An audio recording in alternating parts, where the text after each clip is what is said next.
Hello दोस्तों, आपका स्वागत है हमारे अपेक्सवे चैनल पर। आज इस वीडियो में हम कक्षा 10वीं के एनसीईआरटी गणित प्रश्नावली 9.1 के प्रश्न संख्या 12 को देखेंगे। और अगर आप इससे जस्ट पहले वाले वीडियो को देखना चाहते हैं तो इस आई बटन पर क्लिक करके देख सकते हैं। तो चलिए देखते हैं हम अपने प्रश्न को। 7 मीटर ऊंचे भवन के शिखर से एक केबल टावर के शिखर का उन्नयन कोण 60 डिग्री है। उन्नयन कोण ऊपर की ओर देखते हैं और जो कोण बनता है वो उन्नयन कोण होता है। लेकिन यहाँ पे समझने वाली बात यह है कि 7 मीटर ऊंचा एक भवन है और उसके शिखर से केबल टावर के शिखर का उन्नयन कोण 60 डिग्री का बनता है। तो इससे स्पष्ट होता है कि भवन की ऊंचाई से अधिक ऊंचाई है केबल टावर की ऊंचाई। चलिए आकृति को बना के समझते हैं। अब मान लीजिए ये भूमि है और इस भूमि के इस बिंदु पर 7 मीटर ऊंचा एक भवन है।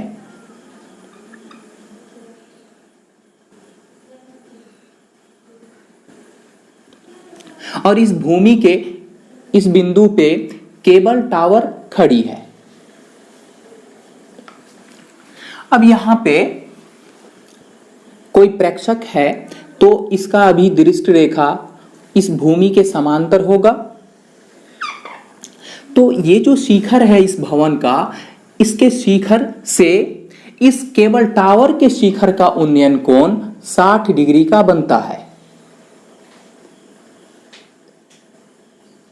उन्नयन कोण में ऊपर की ओर देखते हैं। अब जैसे मान लीजिए कि ये एक मीनार है और मैं यहां खड़ा हूं, तो अभी जो मैं देख रहा हूं वो बिल्कुल इस पॉइंट पे, और जैसे ही मैं ऐसे देख रहा था और सीधा अब मैं इस मीनार के शिखर को देखने लगूंगा, इस बिंदु को, तो यहां पे जो कोण बनेगा इसे ही कहते हैं उन्नयन कोण। और अगर मैं इस मीनार के बॉटम पॉइंट को, पाद बिंदु को देखने लगूंगा, तो ये जो कोण बन रहा है इसको कहते हैं अवनमन कोण।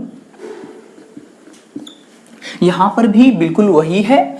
यहां से इस केबल टावर के शिखर को देख रहे हैं, इसलिए यहां पे कोण बन रहा है उन्नयन कोण 60 डिग्री का, और इसके पाद का अवनमन कोण 45 डिग्री है। और इस बिंदु से ही इस केबल टावर का पाद बिंदु ये हो गया।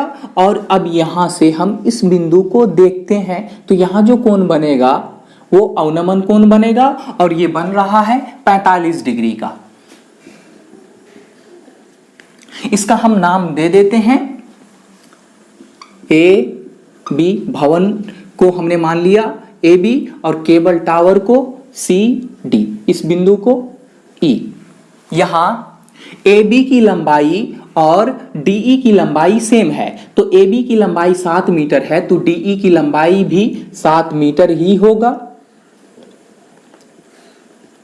तो हमें बताना है टावर की ऊंचाई क्या होगा। टावर है CD और CD में DE तो निकल चुका है, तो हमें निकालना है CE। अगर CE निकल जाएगा तो उसमें हम DE की लंबाई को जोड़ देंगे तो हमें केवल टावर की ऊंचाई निकल जाएगा। लेकिन यहां पे ये CE कैसे निकलेगा, तो हम क्या करेंगे, समकोण त्रिभुज AED में आएंगे और इस 45 डिग्री के कोण को लेते हुए DE भुजा की मदद से AE भुजा को निकाल लेंगे। और जैसे ही AE भुजा निकल जाएगा फिर हम इस 60 डिग्री के कोण को लेते हुए और AE भुजा को लेते हुए CE भुजा को निकाल देंगे। तो चलिए करते हैं। और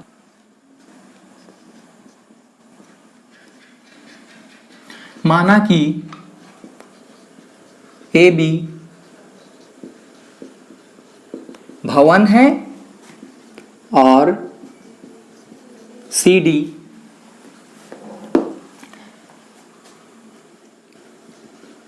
केबल टावर है।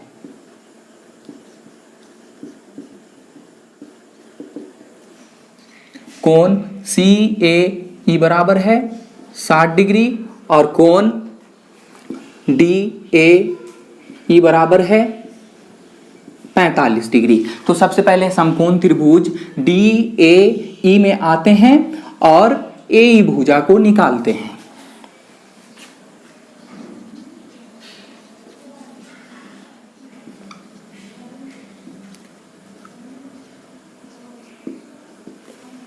तो यहाँ पे 45 डिग्री का कोण है, तो इसके ठीक सामने वाली भुजा DE लंब है और AE भुजा आधार है। तो हमें इस लंब की मदद से आधार निकालना है, तो हम tan का फॉर्मूला लगाएंगे। tan थीटा बराबर सूत्र होता है लंब बटे आधार, tan का tan, और थीटा कोण बन रहा है समकोण त्रिभुज DAE में 45 डिग्री का, तो ये हो गया 45 डिग्री बराबर है लंब है DE बटे आधार है AE। tan 45 डिग्री का मान 1 होता है बराबर DE भुजा की लंबाई है 7 मीटर बटे AE। अब यहाँ पे बटे में कुछ नहीं तो यहाँ 1 रख सकते हैं। अब बाय क्रॉस मेथड से 1 को AE से गुना करेंगे तो AE बराबर है, और 7 मीटर को 1 से गुना तो 7 मीटर, तो AE भुजा का मान निकल के आया 7 मीटर। अब हम इस 60 डिग्री के कोण को लेंगे और AE भुजा की मदद से CE भुजा को निकाल लेंगे। तो इस समकोण त्रिभुज CAE में लंब है CE और आधार है AE। तो जब हम समकोण त्रिभुज CAE में आएंगे तो इसमें भी हम tan का सूत्र ही लगाएंगे।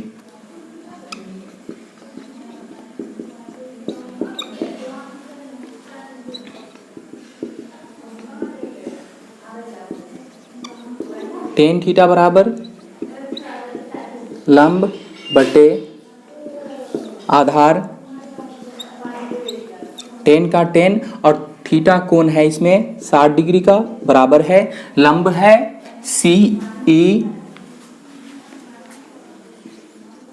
बटे आधार है AE। tan 60 डिग्री का मान होता है √3 बराबर है CE को ऐसे ही लिखेंगे, और AE भुजा का मान तो हम निकाल चुके हैं 7 मीटर निकल के आया है, इसको हम रख देंगे। चूंकि AE बराबर है 7 मीटर, 1 को CE से गुना तो CE बराबर है 7 मीटर को √3 से गुना 7√3 मीटर। तो हम CE भुजा की लंबाई को निकाल दिए और हमें निकालना है टावर की ऊंचाई।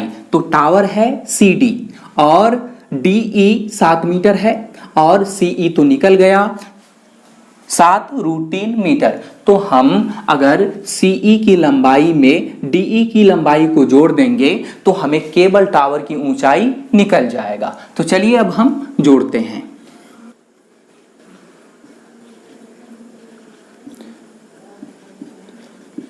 केबल टावर की ऊंचाई है CD और CD को हम लिख सकते हैं CE प्लस DE। CE की लंबाई निकाल दिए हैं 7√3 मीटर निकल के आया है, इसको हम लिख देंगे 7√3 मीटर प्लस DE की लंबाई निकल गया है 7 मीटर। अब यहाँ से कॉमन निकल के आ रहा है 7, तो यहाँ बचेगा √3 मीटर को हम उधर कॉमन ले लेंगे, प्लस यहाँ 7 तो कॉमन ले लिए तो यहाँ 1 बचा और मीटर को उधर कॉमन, तो केवल टावर की ऊंचाई निकल गया। अब मिलते हैं अगले वीडियो में अगले प्रश्न के साथ। Thank you.